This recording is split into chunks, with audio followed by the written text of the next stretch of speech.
So welcome to our annual State of the Town. We appreciate you all being here. I'm just here to introduce and announce. We have one quick announcement next month in the month of March 17th. Yes, that is St. Patrick's Day. On-site Veterinary Services is having their open house, and it is over on 113 4th Street in Eagle. So we encourage you all to join us for that chamber mixer. There will be munchies and food and giveaways and all sorts of fun. So join us for that mixer. We do have one board seat available if anyone is interested in the Gypsum Chamber of Commerce. Please come find me at the end. We'd love to have you. And I am going to pass it over to the town. Very minor announcements for the chamber. One quick thing that I was asked to mention is everybody, if you don't mind, hold your questions until the end, and then each of the different speakers can address you as they come up after that. Thank you. Jeremy. All right, well, good evening, everyone. I'm Jeremy Reitman. I'm the town manager here with the town of Gypsum. And first, I want to apologize. We had intended to have this event available both in person and online. And unfortunately, I think we fell victim to COVID manufacturing processes. We have this new AV system here, and we just learned today that we've got a microprocessor that is failed, and so we can't use this full system. So I apologize that we're not able to broadcast the way we had originally intended. But I appreciate you all coming out this evening. What we'll do tonight is try to just give you a rundown, kind of from soup to nuts, of a look at the budget, look at major projects, specific planned spending, upcoming obligations of the town, recreation and event updates, and then answer any questions you may have as residents. So I will take it away here to begin with. The first thing, of course, is what's the financial health or lack of financial health of the town. And what I can tell you is that we're in a very strong financial position as a community right now. And as you can see here on the slides, and hopefully also on your papers, there's papers in the back that also have these slides. So if you're having trouble viewing this, you're welcome to pick up a sheet in the back. But sales tax collections were strong here again in 2021. The key drivers of that in this last year are pretty much twofold. The first is back in 2019, there was a Supreme Court ruling on the national level called the Wayfair case that made it so that local governments could collect sales tax on internet sales. And as a result of that decision, it's really been beneficial, especially to communities like the town of Gypsum that are primarily bedroom communities to a larger economic engine up valley or elsewhere. That, you know, the conundrum in small towns is in Colorado is they're primarily financed through sales tax. And if you don't have a lot of commercial activity in your own community, that can really be a drag on your finances. So it's always a challenge of balancing residential growth with your ability to drive revenue to support it. And this case has really helped us. So that's one major thing that's been beneficial. We've been seeing just more online purchasing.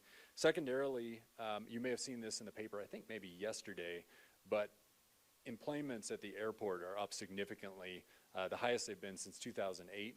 And so fuel flowage, rental cars, all the revenue that comes from the airport is up significantly and is really helping our sales tax collection. Likewise, a real estate transfer tax. The town has a 1% real estate transfer tax on all real estate transactions in the town. And there was over $209 million worth of real estate transacted in the community in 2021, which is unfathomable to imagine, actually. Largest dollar volume of any previous year. And we had one commercial sale that accounted for $226,000 worth of revenue to the town in one single real estate sale, which was an apartment project that sold to an investment company out of Denver.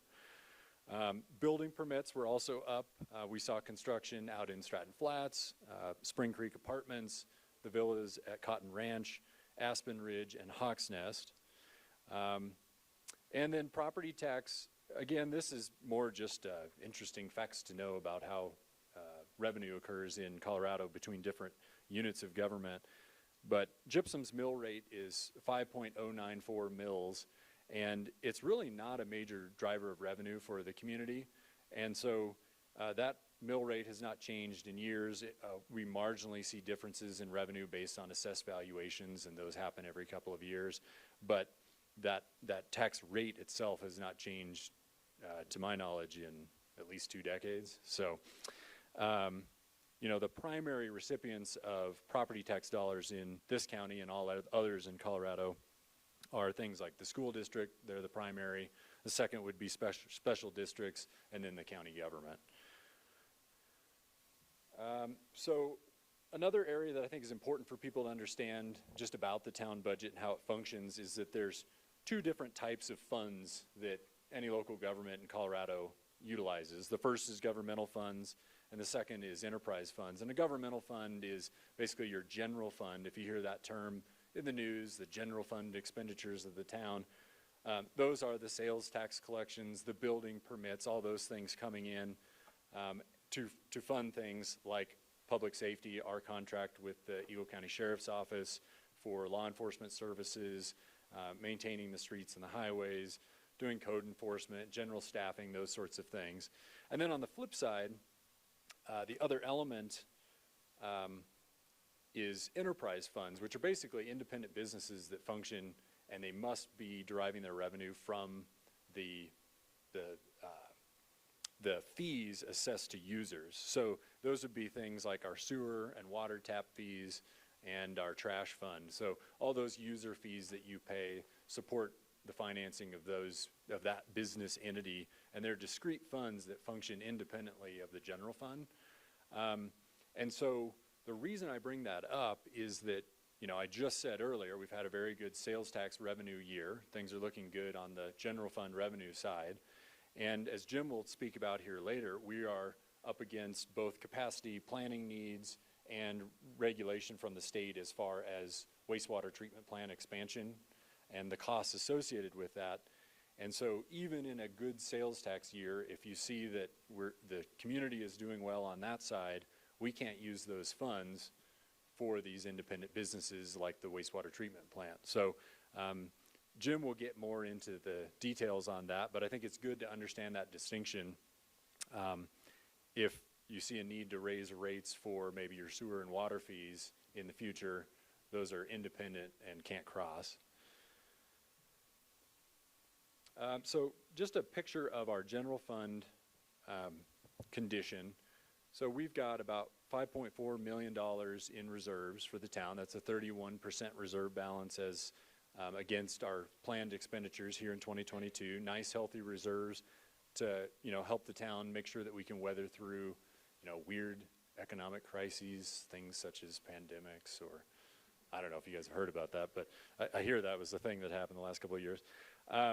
And then likewise, we also have this year in the budget, if you go online and review our budget, you may see a set-aside amount called Capital Projects Reserve, and it's a $5 million amount that we've set aside for specific capital projects that you see here on the screen that we know are coming and will require really significant investment over the next few years. And so we're trying to plan in advance to make sure that when we go to build those, we've got the cash on hand and can pay for them and can get them done quickly. So those really quickly, Jim will speak about these more specifically, but the North I-70 roundabout in the evenings, clearly that needs some attention and investment. So we've got a plan to be in there about 2023. The school side Highway 6 intersection, we've got plans underway for a roundabout there. Same with Valley Road and Highway 6. The Jules Drive Highway 6 intersection will need some sort of control. It hasn't been decided yet whether that would be a light or a roundabout, but we know that we'll need that investment there. And then our golf facility, our golf clubhouse and campus needs some investment. That building's aging, and we'll get into some details here later about that. So with that, I will turn it over for now to Jim Hancock. He's our assistant town manager and town engineer, and he will go over some of the major capital projects. Thank you. So as we have listed here, Jeremy mentioned, and I'm sure many of you are aware of the north ramp on I-70, the north interchange. We are experiencing backups in the evenings. It's kind of hit and miss. There's There's you know, other factors that are contributing to that, but definitely a problem. This overview here, this picture is a design, is the preliminary design that we are going to follow in improving that, and it would be, if this is oriented north at the top, as all good plans should be. Roundabout there on the north ramp, and modifications then to the roundabout we built in 2004 on the south side. So this will be kind of a phased-in approach. It's kind of a unique project in that we've approached CDOT. You know, it's always a struggle, and we're always attending meetings trying to get money to build projects. There's not a whole lot of money available, but CDOT is partnering with us and is contributing their time and efforts at no cost to us. So it's like having a partner. This is also a developer contributed to project. The Tower Center as well as the Stratton Flats have a piece in this. So it's definitely a partnership approach. Their engineer did this design. We had provided initial design, and they looked at this globally, looking at the traffic projections through 2040, and said, hey, you really need to do modifications to the overpass, to both roundabouts. So these will end up being 2-lane roundabouts in the future. Now initially, the north roundabout will just be a roundabout, single lane, but it will be designed so that we could add traffic, or add the second lane. But just having a roundabout there will stop the delay and the backup on the ramp. So that's like Jeremy said, that's a 2023 project, but we do intend, and they're doing final design plans now, and we do intend to start some of the preliminary work this summer. There's a big box culvert there you're familiar with, Trail Gulch, that has to be extended. So we'll hope to get some of that preliminary below ground work done this summer. The other thing we're doing, because you know the town is growing, there's a lot happening, a lot of questions come up. We did a master traffic study here in the town in 2010. We're going to update that study. We're out to bid. In fact, we're getting proposals, I think this week, Friday, yeah, to update that. So look at, you know, things have changed, projects have gone a different direction, you know, other things have happened. So we're going to be taking a look at that, you know, which will encompass the whole town. We'll be counting traffic at major intersections, and the scope will address, you know, several time horizons looking forward, you know, that you know, when we would anticipate having to make major traffic improvements. Jeremy mentioned too, we are completing the design of 2 more roundabouts on Highway 6, one at Valley and one at Schoolside.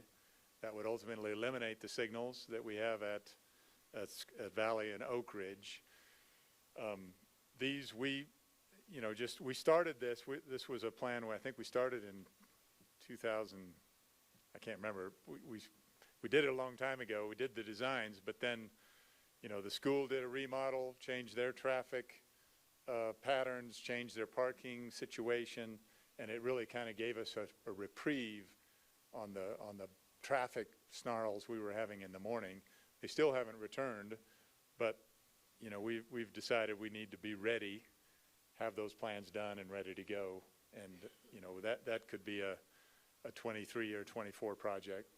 We're not going to do them both at the same time, although there is some advantages to that. It wouldn't be pleasant for the traveling public. And then we have just the normal routine, you know, as we look at our town and our streets and infrastructure. There's a rotation of streets that need to be repaired and upgraded. This year we have budgeted about $1.4 million for street improvements. They're going to include the completion of Cooley Mesa Mill and Overlay, the remodel or revision of the Central Island median there. We're going to eliminate much of that and then repave. We also have Eagle Street, we're going to be paving Eagle Street. That's also a sewer project. That is the last of, or one of the last of our original clay pipes from the old days. So we'll replace that sewer and kind of connect the two projects where we ended in 2006 at Red Hill to the cemetery that we did a couple of years ago. And then finally, and this is more of a pavement project and we're still working out the details in conjunction with Eagle County is going to be paving Cottonwood Pass. At least that last I heard they were. So we're going to pave our portion, which is from Valley Road or Gypsum Creek Road through to the Gypsum Creek Bridge or thereabouts on Cottonwood Pass. And then, as Jeremy mentioned, we are in the throes of a design of sewer plant, capacity expansion, and modification to meet the current state standards. That's we budgeted $2.8 million this year to complete the design. It's basically a $1.5 million design bill, and then we hope to bring on a contractor. That we're doing this a little different. It's called it's kind of a design build type of situation, but you bring the contractor on while the design is still going on. So we would have an RFP process where we'd go out and select qualified bidders, but bring those on early. That will help us get to a final price sooner and help us to get financing. We're definitely interested and concerned about financing rates going up. So, I talked with the consultants today, and we're going to try to streamline that process so that we can get in the queue quick and maybe, get secured some financing at a lower rate. That said, and I'll let the cat out of the bag, this is a major, big, expensive project. Right now, looking at $61 to $65 million. We had done in preparation, trying to plan ahead, we'd done a master sewer plan in 2018. The pricing then was more around $35 million, so it's almost doubled in that time. Part of that, or a lot of that, is just the cost of construction materials and excavating. Everything is either 3/4 to double what it was, but also the regulations just meeting the standards. So we are working on multiple fronts to, get a better situation on the regulatory front, but also, we definitely have to expand for capacity. We're running into capacity issues, not dire, but there is a planning horizon that we have to follow, and so we would be in construction beginning in 2023 on the current plan, and that will necessarily affect user fees, probably tap fees, and we're working on that. There's going to be a balance between financing and user fees to pay for this expense. We're also, a few years ago, for those of you who've attended, we did a SCADA project on our water system throughout, where all of our remote sites, we upgraded all our telecommunications, and now we're wireless communicating, and we have a human interface at the plants that is much more robust, but we still have two plants, and they're different. So we're going to expand that effort this year to make the plants interfaces more uniform, easier to operate from either site. Just continuing on with the improvements, because the water demand goes up too with the sewer demand. So finally, because of it's kind of a situational thing, an opportunity, but Bobson Pond, which we sometimes call Stinky Pond, but we're trying to give it a new name. But that last duplex, I don't know if you've seen it, it's staked out to be built, and that will really prevent us from getting in there. So that's the pond. It's on the golf course just north of the villas on the north end of Black Bear, and so that when that house builds, it'll make it difficult to get in with equipment to dredge that out. So this was kind of our last shot. So we're gonna go ahead and take care of that, and see if we can address the smell issues while we're at it. So, and I think, who's next? I think that's my bit. Click ahead. Oh, is it? Yeah, there we go. Oh, there you go. Well, thank you. Yes. All right. Thank you, Jim. The next thing I wanted to talk about, some of you have been aware of the master plan that was approved back in 2017. And, one of the things that's odd about a master plan is, the community comes together and shares, their interests and their vision for the future and tells the community what they want. We do this public outreach process, and we get these beautiful renderings of all the things that could be.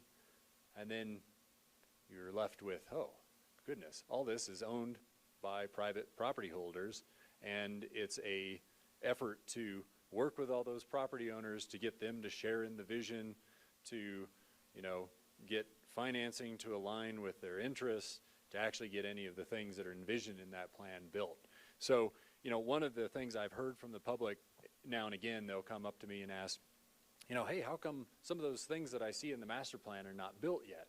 And the reality is we don't do that directly. We're not in the business of development ourselves, but we are working to catalyze and work with private property owners in the area to help facilitate some of that development. So, really a master plan kind of just reflects the community's collective vision for how they'd like to see their town develop over the long term.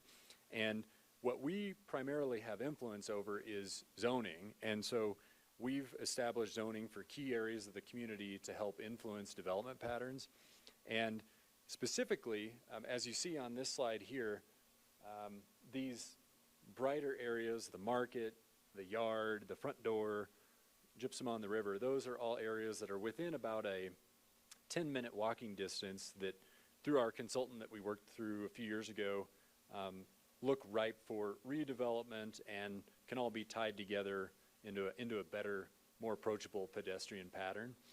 And specifically, we're trying to really focus in on this market area. We've seen some movement that suggests that we are making progress. But what the town was able to do back in 2017 was do a zoning overlay that made it so that there's more financial incentive to develop in this area. So previously in the market area, you couldn't develop any residential in that area. You could only develop commercial. And what that left us with is what you see there, very limited development and not very human scale for people to be able to walk through and have pedestrian access. And what we've done to incentivize development there is kind of twofold, a little bit of carrot and a little bit of stick. So the carrot was zoning that allows greater building heights, reduces the parking requirements, reduces building setbacks, allows a developer to get more return on investment from a unit of land area.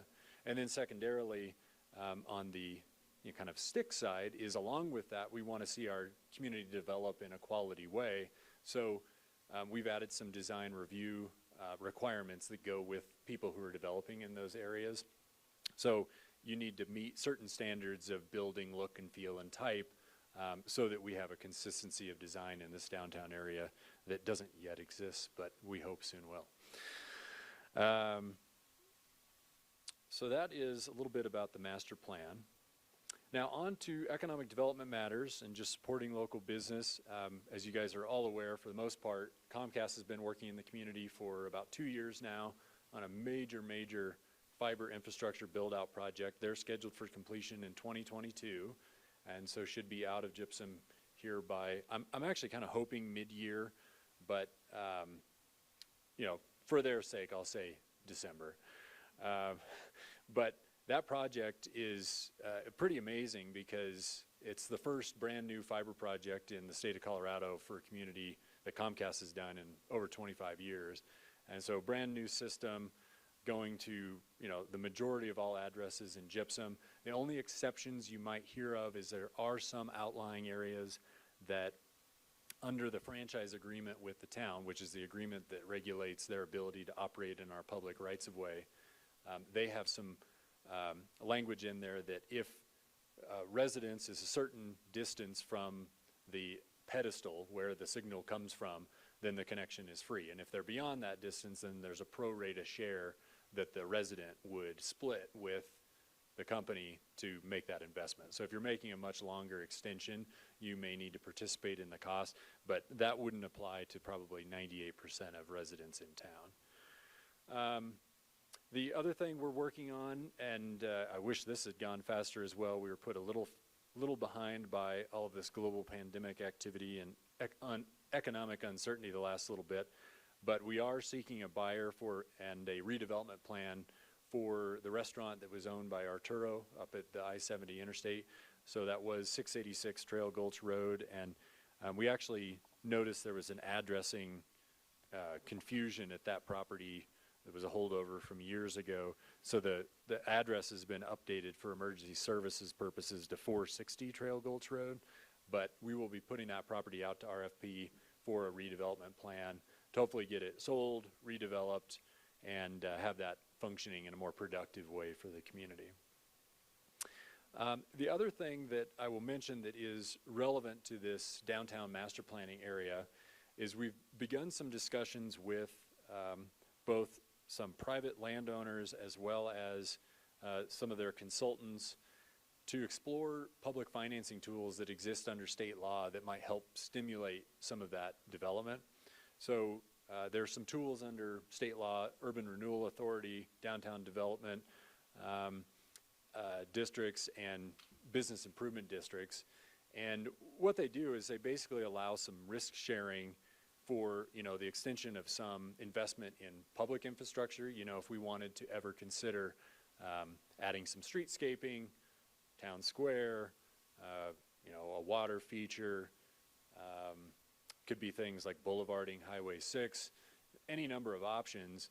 You could help split some of that cost and risk with the developer in a way that might help them feel confidence that the community is committed to seeing the project through and give them some confidence to make the investment themselves. So that's something that we're exploring. We've had our town attorney provide an update to the town council on all those tools a couple of months ago. Then we had a landowner that's been buying up a bunch of land in the downtown area kind of as a result of the town making some of these zoning changes, and they've expressed interest in doing redevelopment in this area, and they've brought pretty much a statewide expert in some of these tools to come in and speak with the town council about those as well. And then our next council meeting on the 22nd, next Tuesday, we're also having a gentleman from a public finance entity down in Denver. He's kind of a securities expert, come up and speak with us about some of these tools from a finance perspective. So we're just getting into the initial explorations of how that could catalyze development here. But I think it's really important that, and I'm excited to see the interest from the council, because, there's been certain development that Gypsum residents and everybody's wanted to see for a long time, and it hasn't happened. And so it's a sign that market forces on their own may not be enough. Land is expensive here, development costs are really extreme, and there may be some value in having some public participation of some form that could help move that down the line. So more to come on that. The other thing I'll give an update on, I'm sure most of you probably saw the ridiculously way too long article about Postal Service issues in the Valley.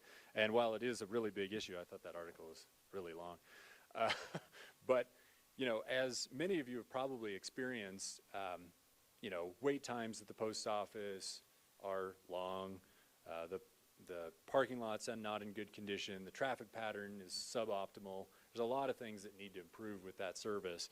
And so, the town's been working over a year and a half or longer to, one, make contact with the Postal Service, get to somebody that can actually help you, try to get through the layers of bureaucracy that are required to get anything to happen. And we've made some progress. So tomorrow I'm meeting with staff members from our congressional delegation in a meeting with USPS headquarters out of Washington, D.C., as well as the regional office in Denver. So I've got a meeting with them tomorrow afternoon with a number of other communities. And our goal in that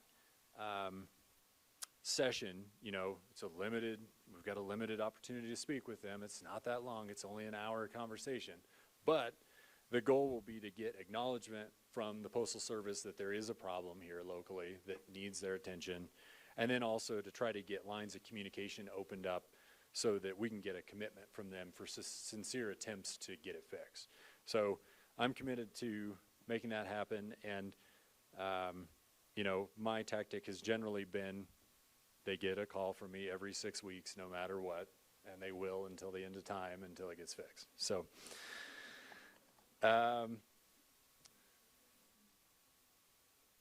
then I guess I've got Lana up here next to talk about subdivision development activity. So Lana's our community development director, and take it away, Lana.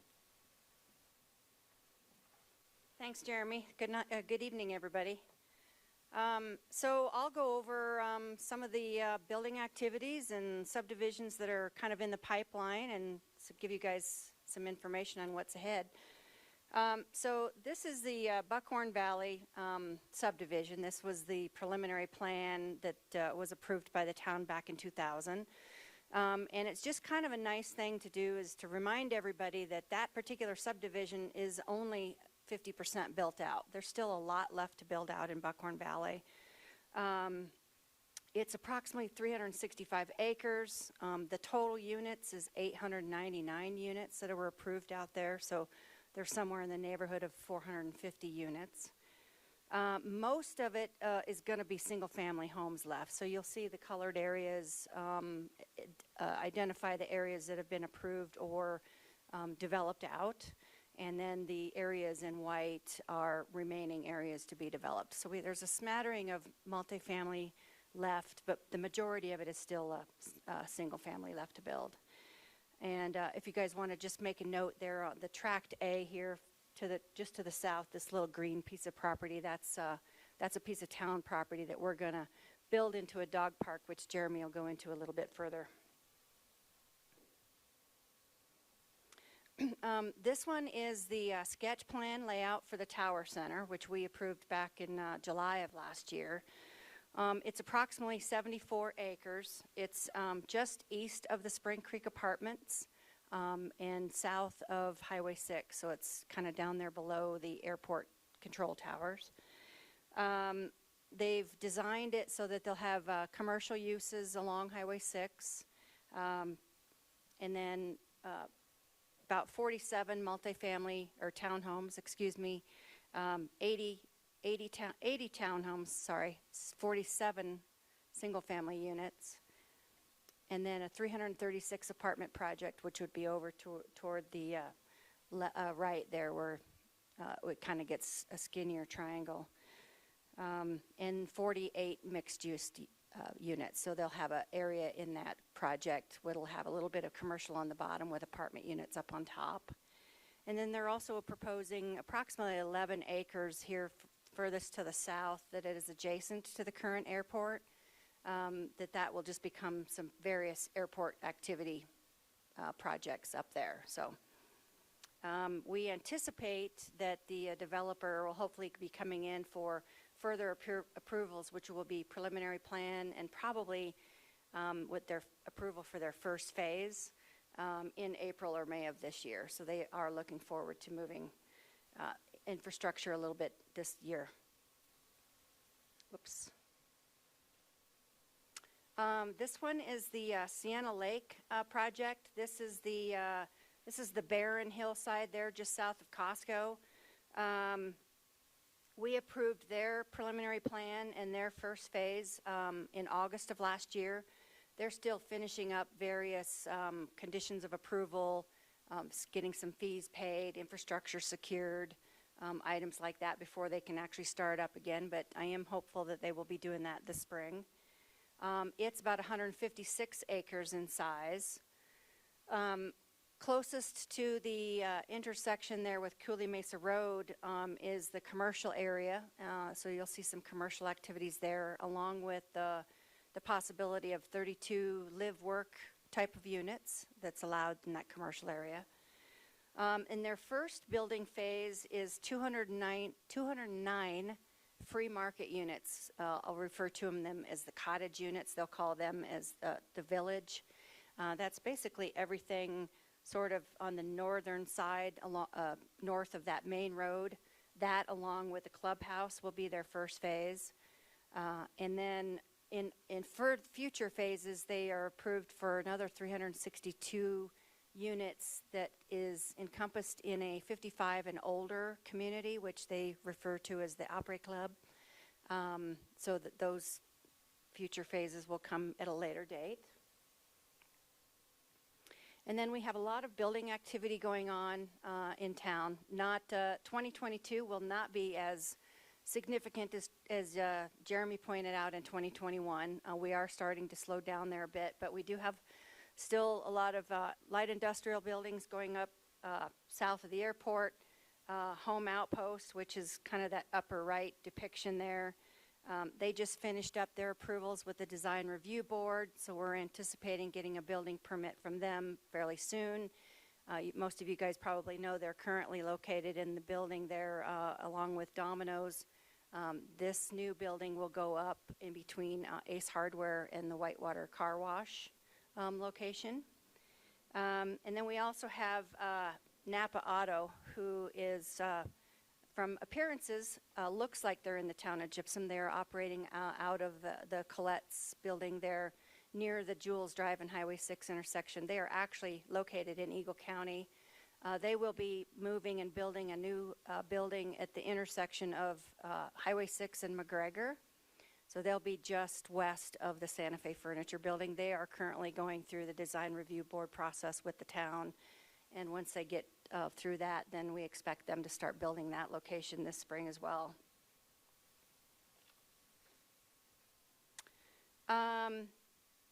Other light industrial buildings we've got, PSI Plumbing is under construction they're going to move their operations down here along Plain Street. Friendly Industrial Park is starting on their second building, and we're reviewing plans for the third building there. So that's kind of some more indoor storage, maintenance type of activities. Eagle Investors, Defina Construction, they're at the end of Gilder Way, so they're active. We anticipate another hangar for the Vail Valley Jet Center this year. Again, that would be southwest of the property, so adjacent to the most recent hangar, just this side of the terminals.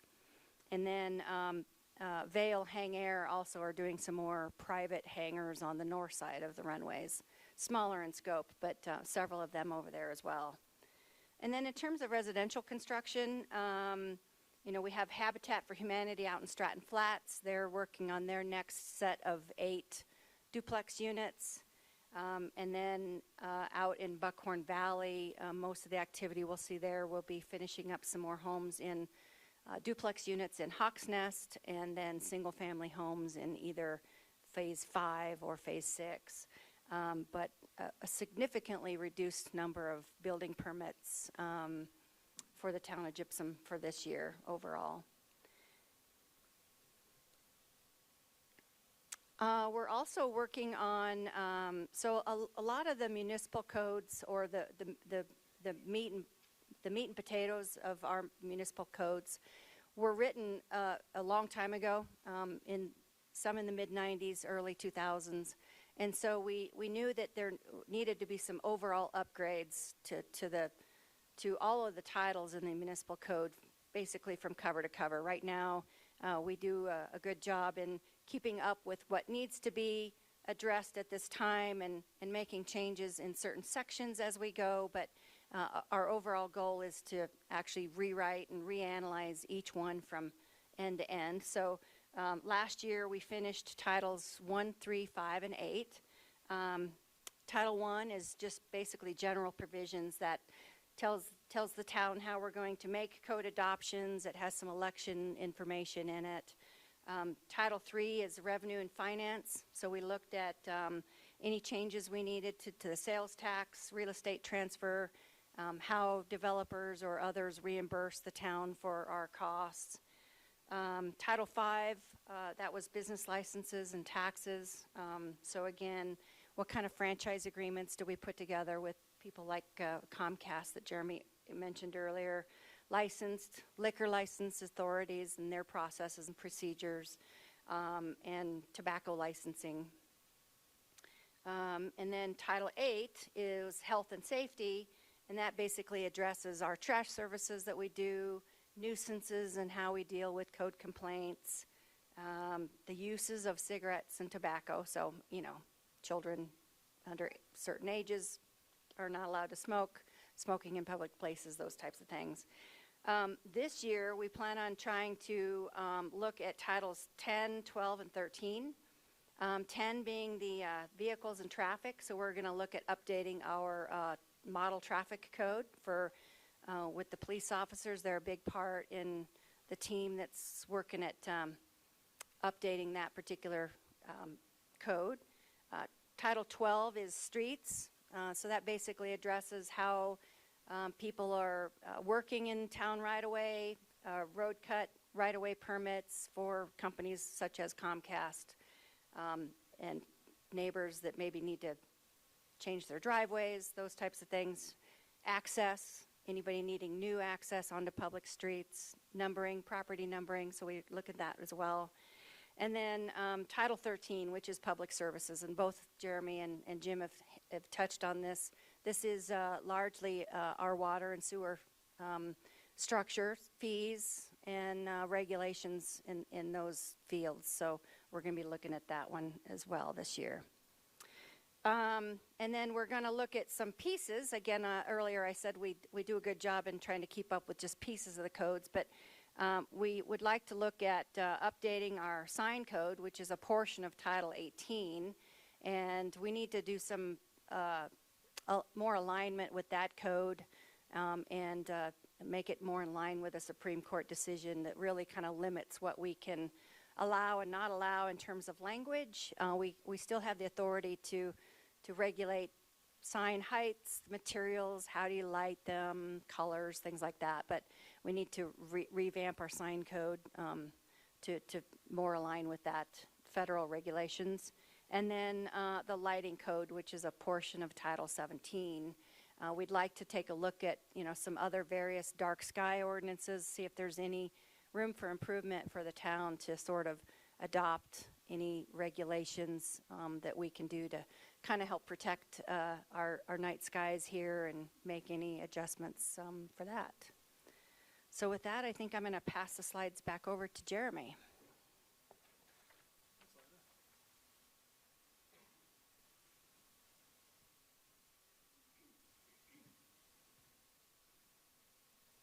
All right, recreation. It's a fun topic. The dog's cuter than me. So, all right, so we had a student group from Red Canyon High School come and visit with the town council about a month or so ago, and had this great group of students come and speak with us about what's working and what's not with the current Gypsum Skateboard Park. And the reality is that park was built 20 years ago. If those of you that don't know, it's just on the other side of the building here by the library. And I think at the time it was, you know, kind of a cutting edge thing for Gypsum, and we did it, and it's a very positive asset. But at the same time, you know, we didn't have professional design support. You know, we didn't have a line to Tony Hawk to figure out how to build the best skate park in the world. And so, you know, we're getting feedback from some of these kids that because there's a lack of progression in skill from, you know, really easy to expert, that, you know, you can get some user conflicts with, you know, people that want to really rally out and go crazy and people who are just learning and trying to get their courage up.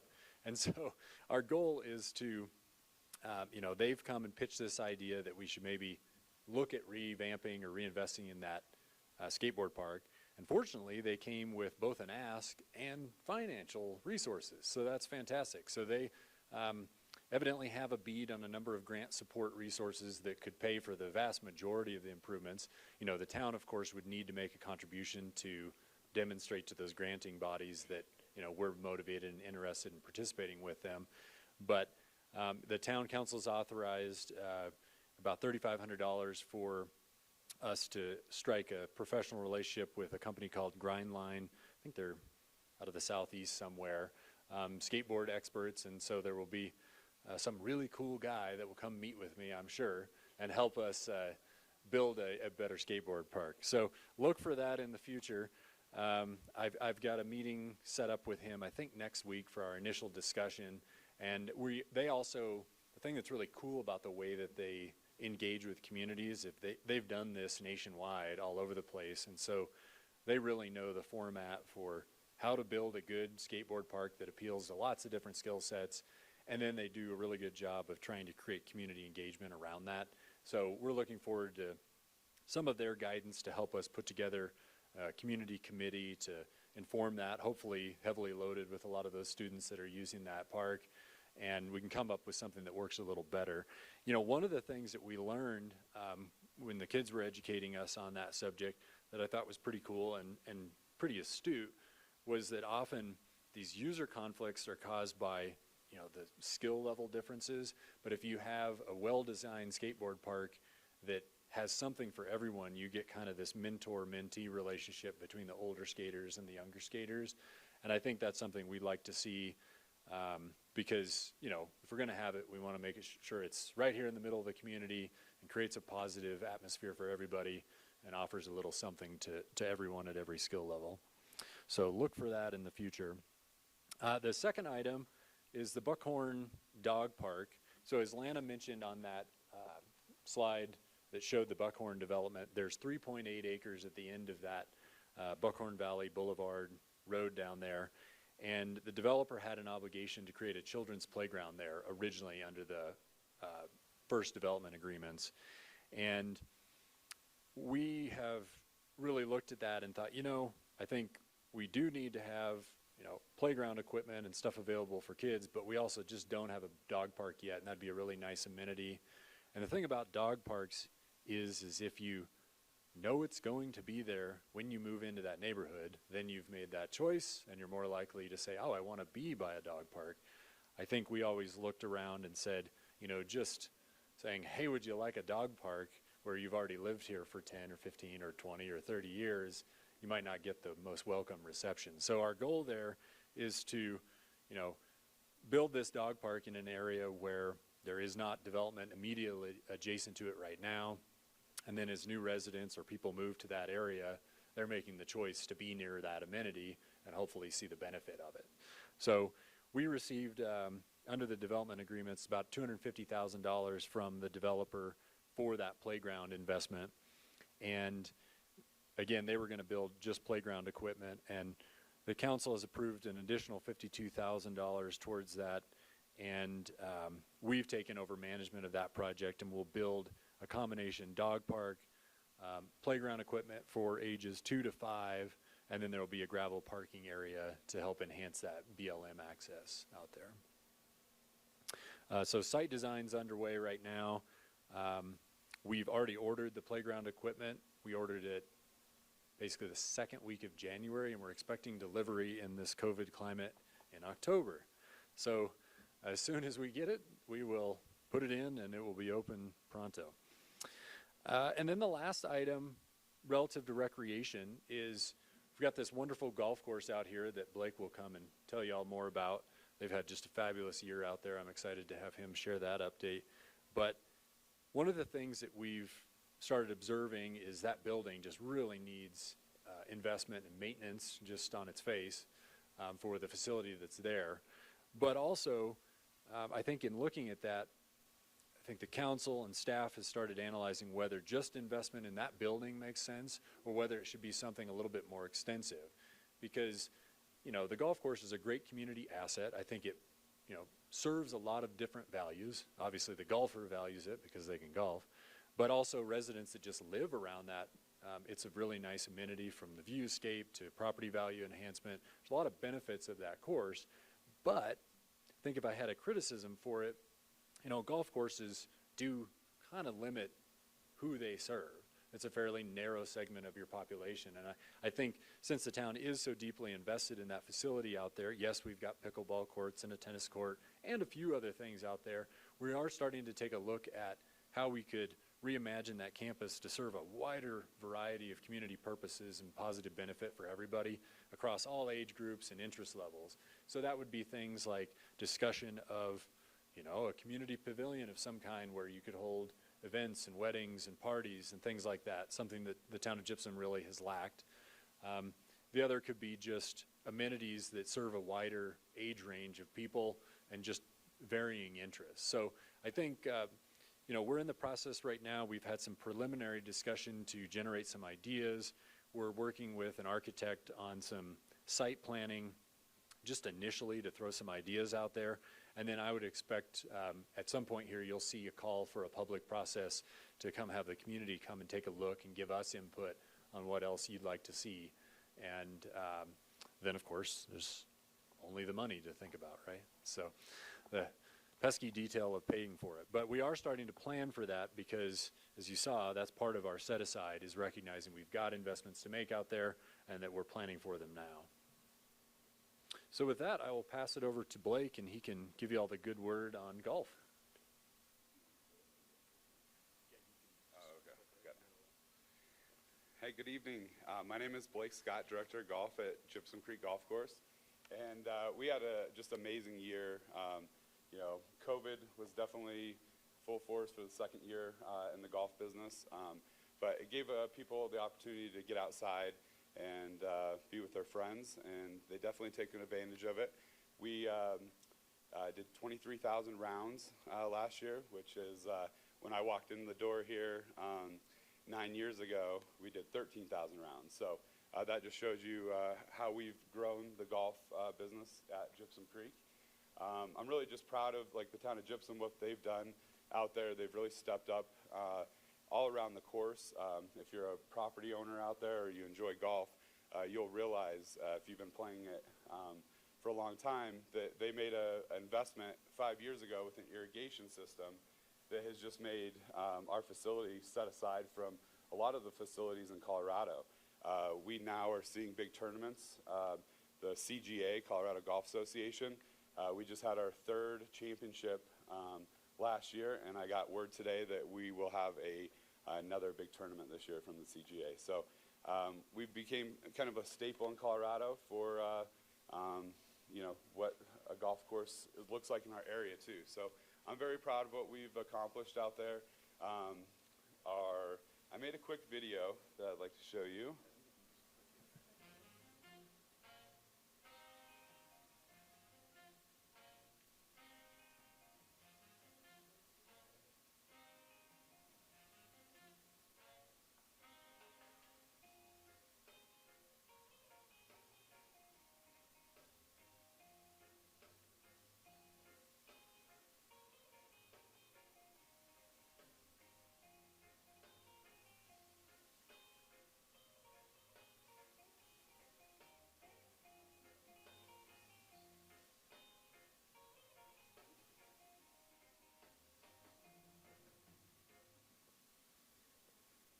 See, we have a lot of fun out at the golf course.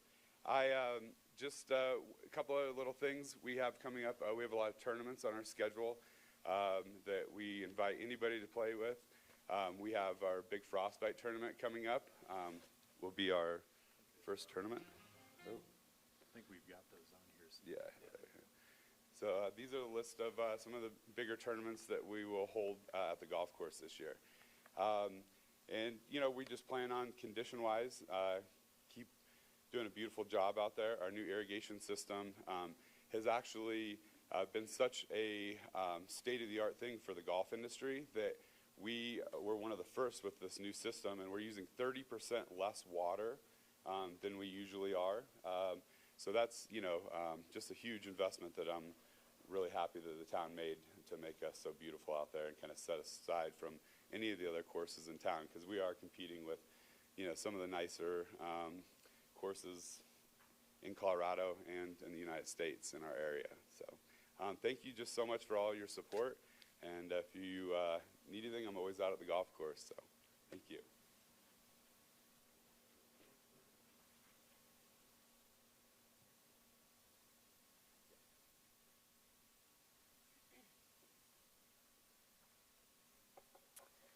Good evening. I'm Taylor Slough. I'm the Communications and Marketing Manager here at the Town of Gypsum. I'm the last speaker, so bear with me. So I know we've been talking a lot about 2022 this evening, but just real quickly, I wanted to talk about a project that we completed at the very end of 2021. Right around the holidays, we finally published our gypsum history book, which we're very proud of. If you haven't seen it, it looks like this. But this project was in the works for a little over a year, I think, and really the impetus for it came from a culture assessment that the town was undergoing in 2019. And as we were interviewing both people internally and externally in the community, we found that many people valued gypsum's roots and its heritage. And so we took that and contacted Kathy Hiker, local historian, and she was thrilled to finally put all these pieces and parts of gypsum history that certainly existed in not only in her files but in the local library files and put them together in a book. So I assure you this does not read like your normal history book. It's very reflective of gypsum and our character, and there are many characters in this book. So I do have a couple copies up here if anybody's interested in purchasing one. They're about $21, and all the proceeds go to the Historical Society. So we're happy to have this project finally completed. Next up, talking about evacuation planning. It's kind of a downer topic, I guess, but we've been working with the Sheriff's Office and Gypsum Fire to more or less proactively establish some evacuation plans for larger scale emergencies. This isn't, we have centralized things that certainly happen all the time, but when Gypsum, for example, Grizzly Creek Fire, we established an evacuation plan for the town to evacuate the entire population of Gypsum, knowing that there was a hazard to the west. So before our next fire season comes up, we are attempting to have general plans for evacuating if there were large hazards in other directions around town, north, south, east, so on and so forth. Part of that project includes sort of dividing up the town into zones, evacuation zones that are based on population. So we're looking at how many people we have to get out of a certain area at a certain time. And so we're establishing those zones and creating a digital map that will allow residents and emergency service personnel and the town to easily reference and say, Zone 1 will leave at a certain time or need to leave and go in this direction, and so on and so forth. The map is going to be similar to the type of map that exists for the Comcast project. If any of you have seen that, it's color-coded, and you can literally zoom in and see where your house is. And all of that information, when it's complete, will be on our website. So look for that information this year. And then in late summer, early fall, we're aiming to do a community survey. And this is really a way for us to see how we're doing. It's also a way for us to gain a better understanding of our community's interests, their feelings, and their needs. And so we're looking to roll that out in late summer, as I said, and that'll be distributed through electronically. And we'll be sending that out over email and text and that sort of thing. So the more participation that we have in that, certainly the better, because we really need to hear from everybody. So please look for those communications.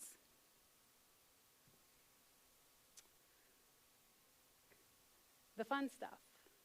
Our complete 2022 event lineup for the town of Gypsum. It's been certainly challenging the last couple of years doing events with COVID. Can we do this? Are we allowed to do this? What's it going to look like? Do people have to wear masks? So we're excited to finally have a nice planning runway. Feeling pretty confident that this is something that we're living with now, and we know how to do that. So we have a very full calendar, starting off with the Spring Extravaganza, which has not happened for 2 years. We've had some form of all these other events in the past 2 years. But the Easter egg hunt has just hit at a time of year when things have been bad with the pandemic. So we're looking forward to bringing that back finally on April 16th. We've got our Community Cleanup Day on May 21st. We are encouraging businesses and community members to get out there and help with the roadside cleanup. We always have our dump site available up at the sports complex, and that's for sort of purging and getting rid of the junk that you might have around. But the other side of this event is certainly, picking up around town, and so we'll have signups for that available as well. New for 2022, we're going to do 2 movie nights. We managed to fit one in, I think, last year, and that was, again, a last-minute addition. But these will be double features. We're going to do, we have a daylight screen that we're able to actually start the movie before it's pitch black, which is very late in the summer. So we're going to do a double feature where we can do an earlier showing for little kids, and then another showing of a movie that's for the teenagers and such. We'll do that, the first one of those on June 10th. And then in blue here, I have some events listed that are actually not town-produced events, but they're taking place on this campus. And Porchlight Players, who has been doing a youth camp for years out of Lundgren every June, always puts on a free performance as a finale to their camp, and that'll be taking place on June 24th. And then we have a new event that has actually never happened here before. The Bighorn Gravel Race, which is a bike race, will be taking place June 25th and 6th. They're going to have some event vendors and activation down here on Lundgren Lawn, but the majority of that is a bike race that takes place on sort of the backcountry areas behind Gypsum. So I think they're on the road for a little bit of time at the very beginning and very end, but it's going to bring a lot of people here. It's gaining a lot of popularity. So it's not a mountain bike. It's not a road bike. It's something in between. They're called gravel bikes. 4th of July celebration. So again, with all the fire restrictions, we found this very difficult to to host each year. We've also alternated traditionally with Eagle hosting fireworks one year, and then we host another year. I think the last time either community was able to pull it off was 2019. And we haven't been able to do so since, but both communities have decided to no longer do fireworks on the 4th of July. It's just dry. It's too dry. So it's just safe to say we're not going to do it. But instead, the town of Gypsum will be putting on its own 4th of July event each year. And this year, the town council has approved a drone show in place of fireworks for the 4th. That won't be happening on the 4th, but rather the 1st, which is a Friday this year. So it'll be exciting and different for once. And then, of course, there's Gypsum Days. We were able to do that last year, sort of last minute, but we pulled it off. It was great. But we're heading into that with lots of great planning underway. We have our talent negotiations are going on. I am not able to release those names at this point, but we are working on them. We are going to do 2 nights of music again, Friday and Saturday. That was new last year, doing 2 nights. Different from 2021 will be that we have 2 acts on Friday night and 2 acts on Saturday night. This past year, we only had 1 on Friday night. So look for more news on that coming soon. Bravo Vale, we've had them coming here and doing performances for several years, and they will again be doing that this year. They have given us a date at this point, but no other details. Most likely it will take place sort of out here on the library lawn or the town hall lawn. So more to come on that. August 12th will be our 2nd movie night. Mountain Recreation is planning a multicultural festival on September 18th. That'll be taking place at Lundgren Amphitheater. I don't have any more details than that to give you, but we will certainly share their information when we have it. And then October 1st will be our fall festival. Last year we joined forces with the Gypsum Chamber, who traditionally had done sort of what they called Gyptoberfest. And then the next weekend we did Spooktacular, and we decided last year to just combine everything into one event. and just celebrate all things fall. So that will again take place on October 1st. Then we have our Home for the Holidays event, December 3rd. That will also be the lighting of the park, not just the tree, which traditionally it's been our tree in front of the library. We light that, but now we've added a significant number of lights and festivities to the park area, so that will mark the lighting of that.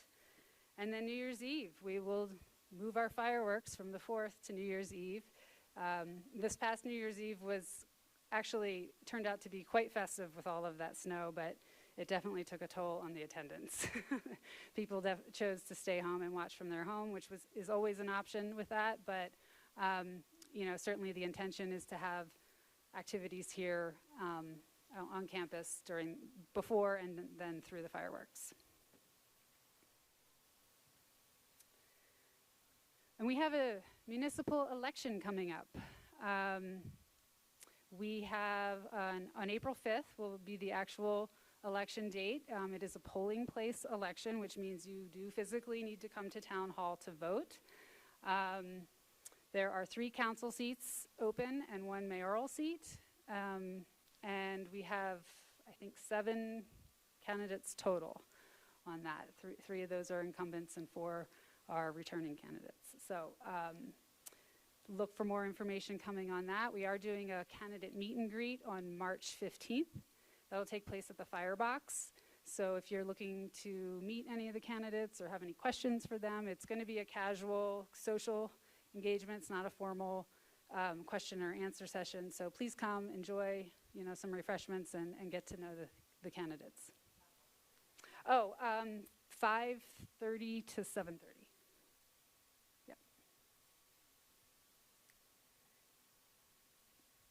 And then I just always like to reinforce, we've thrown a lot of information at you this evening, and we certainly like to dole this out slowly over time, and things change. And so I encourage everyone to please, please, please, please, if you're not already, sign up for our email list. That's probably the best thing to do. We are also on social media and post things there frequently as well. But you know, we just need everybody. It's kind of a two-way street. We're trying to get information to everyone, and you know, trying to find you where you are, but this is where we are. So please subscribe to our email list or like us on any of these social media pages. I also, on our homepage at the very bottom, if you scroll to the whole bottom there, you can see all of our social media channels there as well if you have if you're having trouble finding us. And I think that's it. All right. Well, any other questions? Hopefully we've enlightened you a little bit about what's going on in the community. You know, I want to make sure, you know, this is small town. We're pretty approachable. Just give us a call anytime if you've got questions. We're happy to answer them and engage with you. I mean, that's why we're here, is to be here for our residents. So swing by, say hello. I think we can actually communicate as humans in person now. It's a pretty novel concept. So anytime you need anything, let us know. Thank you all for coming.